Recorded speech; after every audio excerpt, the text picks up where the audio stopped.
Welcome back to Create Space, a podcast that finds joy in the art of storytelling. Today, I have an episode for you that I never actually expected to do. And it's going to be pretty short, and it's not super polished or edited necessarily.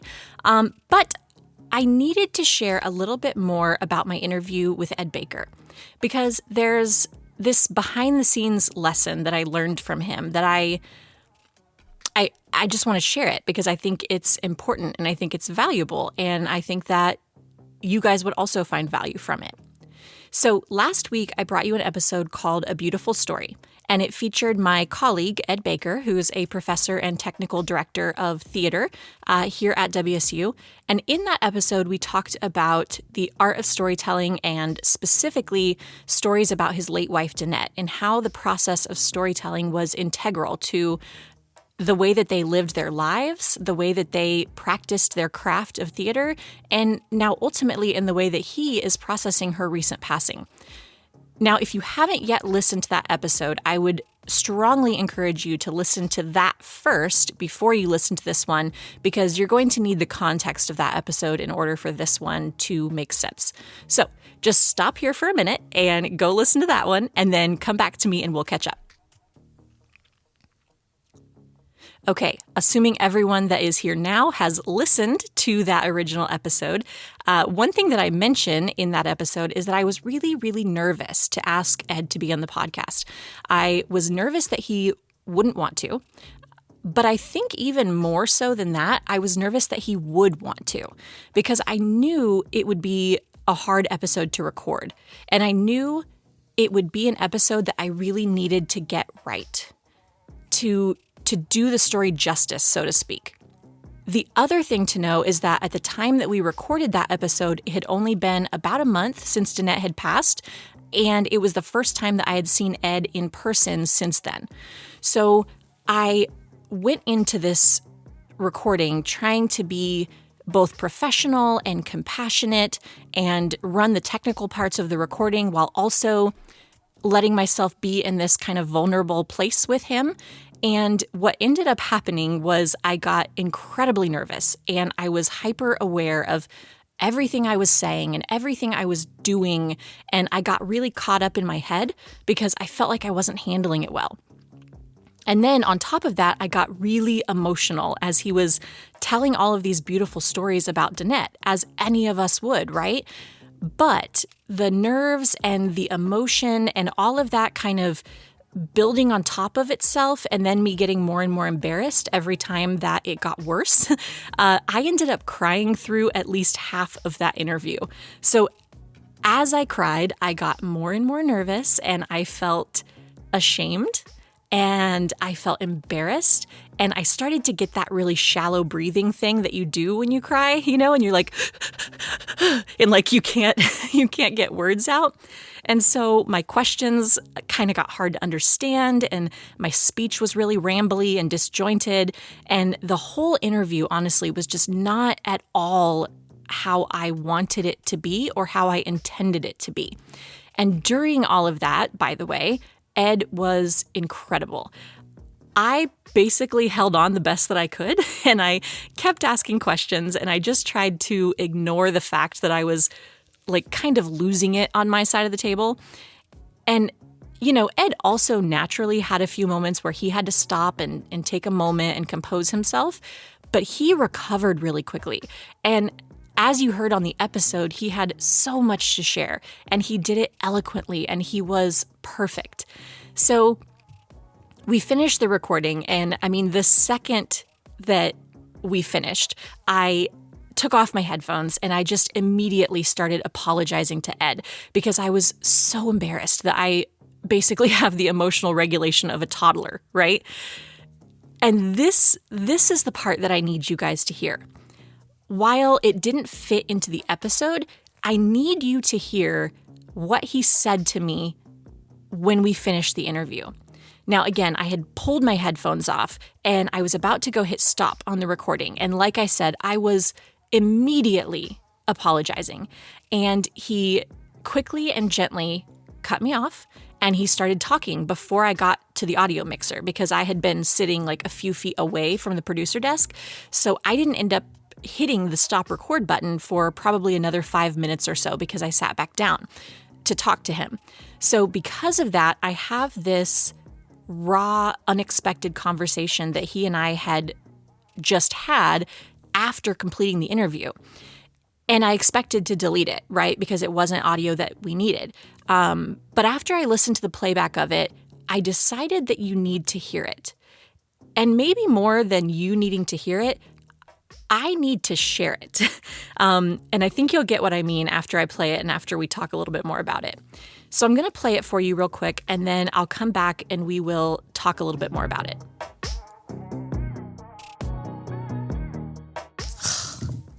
I'm so sorry. I'm so embarrassed, but like, woo! Hey, whoa, no. Sit down. Why are you embarrassed? Because you're the one that's supposed to be emotional, not me. We all suffered a great loss, right? Yeah. It's okay. Sorry. You can cry, and that's okay. Trust me, I've cried. A friend said, "How are you doing?" to me a while back. And I said, well, I cry about once a week now instead of every, 20 minutes. That's pretty good. So I think I'm doing pretty good. And her response was, well, you can't just hold it in. You got to, I said, oh, sister, don't worry. I cry. You recover well, though. I've never hurt like this before. I can imagine. It's a great big hole. It's a great wound. However, so I have a secret. Talk about recovery. Uh-huh. When I act at first read through of anything, like I said, my heart is very close to my mouth most of the time, which means if we're in read through for a play, if it's something that hits me emotionally, I cry. I just cry. I don't care who sees it. I don't care what it looks like. I don't care. However, when we're doing the show, I can't just cry because I feel cry in my heart. I have to communicate a story, right? I'm telling a story. You have a job to do. Right. So I find that a good deep breath, there's a very thin line between the breathing of exhaustion and the breathing of crying. Take a deep breath.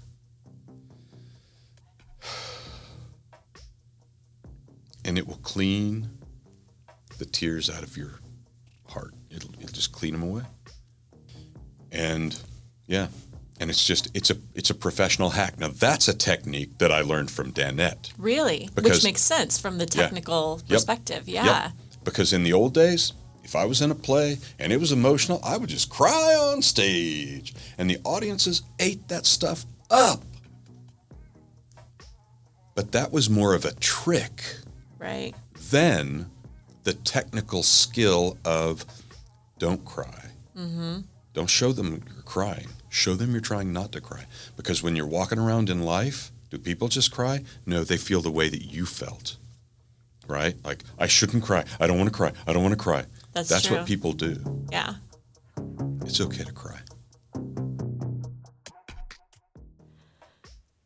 Now, if you didn't have the utmost love and respect for Ed just from listening to last week's episode, then I am 100% certain that you do now. The fact that in the midst of his own grief, in the midst, literally a month out from the hardest thing he has ever gone through, and this guy not only agrees to do this podcast with me, but he ends up giving me support and validation and helping me to understand and accept my own emotions and vulnerabilities.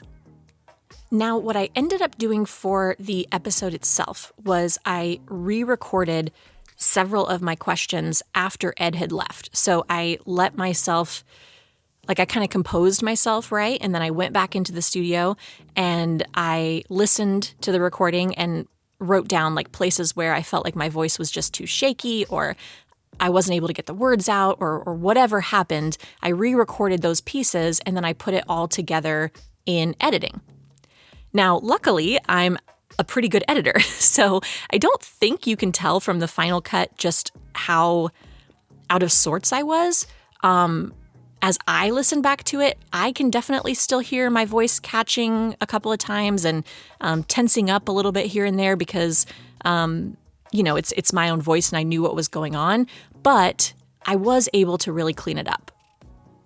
And I'm honestly glad I did do that editing because I wanted the focus of the episode to be on Ed and Danette and not on my own emotions, right? So I think that re-recording and kind of doing that editing was really important. And I wouldn't have felt comfortable releasing the episode without having done that. Because originally it didn't do the story justice. So I'm happy with the editing that I did. However, that moment that Ed shared with me after the interview was over, and honestly, just the way that he was the whole entire time he was in the studio was also really important. And honoring those feelings and emotions and the vulnerabilities and the embarrassment and the shame and all those things that I felt is also important. So that's why I made this extra follow-up video. I wanted to share the background to what went into that episode. Ed showed me that it was okay to cry and it was okay to be awkward and out of sorts. And I'm sharing it with you in hopes that I can pass that lesson on and pay that lesson forward. And something that you need to know about me is that, one, I cry at the drop of a hat. And two, that is one of my biggest insecurities, actually. I hate when I cry at inappropriate times. And I've always been this way. I cry when I'm sad. I cry during conflict. I cry when I'm stressed, when I'm overwhelmed, when I'm happy. And I always have felt so much shame about that. I always have. And I always try to stop those tears. And the second I start to feel teary and the second I start to, tense up and feel my voice catch in my throat, I always apologize. And I'm truly thankful and grateful to Ed for welcoming my emotions and my tears and not judging me for them and giving me what I needed in that moment. And I'm still working on giving myself what I need in moments like that. And beyond that, now I know it's okay to cry, but I'm also still working on learning to regulate my emotions more in the moment so that I can conduct interviews like this and I can sit in other people's pain with them without becoming completely absorbed in my own emotions. But nevertheless, it was special to me, really special, to be accepted the way that Ed accepted me that day. And so I can be working on my emotional regulation and also not shaming myself for not always being the best at it at the same time, right? Those statements can coexist. So I hope that by sharing this moment with you, you can also feel some peace the next time that you maybe have a moment that you react in a way that you didn't intend to, or you don't regulate your emotions appropriately, or whatever it is that might be causing you shame. So let me do just one final thank you to Ed Baker. And one final thank you to all of you for listening. And I'll talk to you next time on Create Space.